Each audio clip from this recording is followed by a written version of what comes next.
Hello' guys welcome জনাইছোঁ মোৰ ৰাঞ্জু kitchen and ব্লগলৈ। আজি দেওবাৰ আজি স্পেচিয়েল আছে পনীৰ। এইফালে পনীৰ বনাম আৰু এইফালে দালি বনাম। এইকণ দালি বাৰু কোনে কোনে খায়? কঁঠালগুটি, কচু, ভোল লগতে দালি আৰু ইয়াত মই দিম বাঁহগাজ।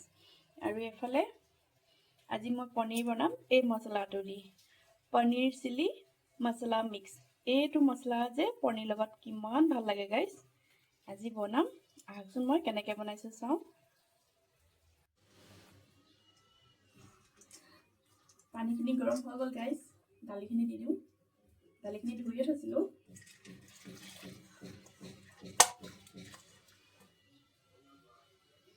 এইফালে কঁঠালগুটি বেছি নাছিলে, কেইটামানেই আছিলে। আৰু এইফালে কচু আৰু জিকাখিনি অলপ দেৰিকৈ দিম। এতিয়া যদি লগালগ দি দিওঁ নহয় একেবাৰে সিজি শেষ হৈ যাব, অলপ দেৰিকৈ দিম।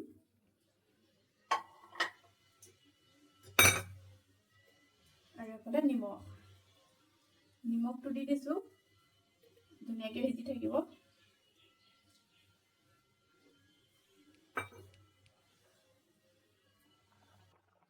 দালিখিনি খুব ধুনীয়াকৈ উতলিলে আৰু এইফালে চাওকচোন ফেনবিলাক ওলাইছে। এইখিনি মই অলপ কাঢ়ি এনেকৈ পেলাই দিছোঁ।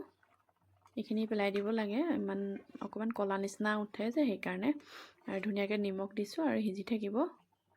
এতিয়া মই হালধি নাই দিয়া। বিলাহীখিনি পিচি বুলি লৈছিলোঁ গাইজ, লাইট হৈ গ'ল। আৰু পিছফালে চাওকচোন ইমান বৰষুণ দি আছে।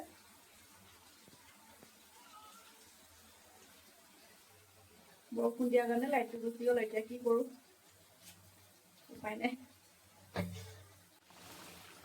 দালিখিনি খুব ধুনীয়াকৈ সিজিলে চাওকচোন, ইয়াত কচুবিলাকো ভাগিব লৈছে আৰু কঁঠালগুটিখিনিও সিজিলে। এতিয়া মই ইয়াত ভোলখিনি দি দিওঁ।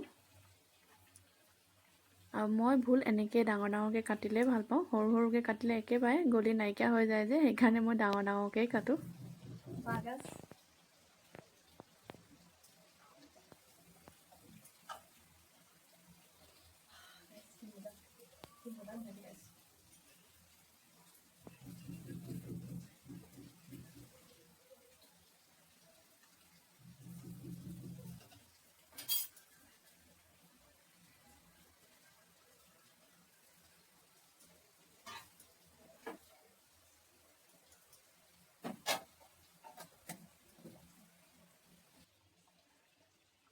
আৰু এইফালে হালধি অকণমান দি দিছোঁ। মই তেল পূৰণ মৰা নাই গাইজ, যিহেতু শাওনৰ মাহ চলি আছে যে বনাইছোঁ আৰু এনেকৈ বইলকৈ। আৰু এইফালে পনীৰখিনি বনাবলৈ কেইটামান গোটা জিৰা লৈছোঁ, দুখনমান তেজপাত লৈছোঁ। আৰু এতিয়া বিলাহীখিনি যিহেতু লাইটটো নাই, মিক্সিত পিচিব নোৱাৰিলোঁ, সেইকাৰণে এনেকৈ টুকুৰাকৈ কাটি কেৰাহীখনতে দি দিলোঁ গাইজ। অকণমান তেল দি লগতে হালধি আৰু নিমখ দি দিছোঁ। আৰু আপোনালোকে পাৰিলে যদি পিঁয়াজ নহৰু খায় দি ল'ব ধুনীয়াকৈ। আৰু এইফালে মোৰ দালিখিনিও ৰেডি হৈ গ'ল গাইজ, চাওকচোন। এয়া বইল দালি লগতে বাঁহগাজ, কঁঠালগুটি, কচু, ভোল, কিমান যে ধুনীয়া লাগিছে গাইজ। দেখিবলৈ যিমান ধুনীয়া, খাবলৈ সিমান ভাল লাগে। আপোনালোকে বনাবচোন। এইফালে দালিখিনি মোৰ হৈ গ'ল। আৰু এইফালে পনীৰখিনিৰ কাৰণে বিলাহীখিনিও সিজিছেগৈ। আৰু ইয়াত অকণমান মছলা দি দিছোঁ, ধনিয়া পাউডাৰ, গৰম মছলা, অকণমান কাশ্মীৰী ৰেড চিলি পাউডাৰ। আৰু এতিয়া মটৰখিনি দি দিছোঁ গাইজ। যিহেতু এতিয়া মটৰ ছিজন নাই বাৰু, এইটো পেকেটৰ হয়, পেকেট মটৰটো গ্ৰীণ মটৰ। তথাপিও খাই যে ভালেই লাগে বাৰু, ইমান বেয়াও নালাগে মটৰটো যে, তথাপিও আৰু ফ্ৰেছ নিচিনা নহয় আৰু। আৰু এইফালে মটৰখিনিও সিজিলে চাওকচোন, খুব ধুনীয়াকৈ মছলাখিনি লাগি ধৰিছে কেৰাহীখনতে।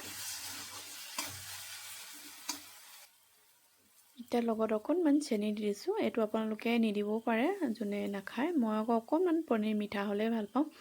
আৰু এতিয়া মই পনীৰ মছলাটো দি দিছোঁ গাইজ। এইটো দিয়াৰ লগে লগে আপোনালোকে পানী ঢালিব, নহ'লে ময়ো লগালগ পানী ঢালিছোঁ আৰু এবাৰ লৰাই লৈছোঁ।